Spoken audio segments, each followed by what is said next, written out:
Do you think Canva is just for making Instagram posts? Then you are seriously underusing one of the most powerful designing tools out there. Hey, this is Saif from Digi Whisper, and in this video, I'm going to show you exactly what you can do using Canva. By the end of this video, you will realize Canva is not just a tool; it's a completely creative workspace. So, if you want to unlock Canva's real potential, let's dive in. I'm going to talk about what you can do using Canva.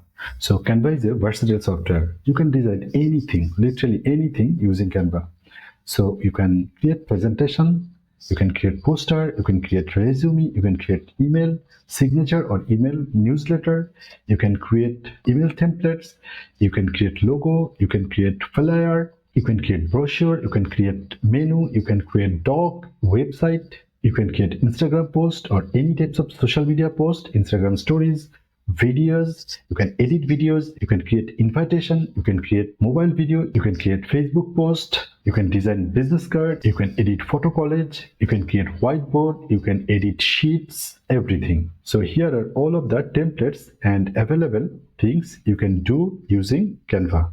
That's all for now. Make sure to check the pinned comment and video description for all the useful links and resources. And if you want more beginner-friendly Canva tutorials like this, subscribe to the Digi Whisper channel.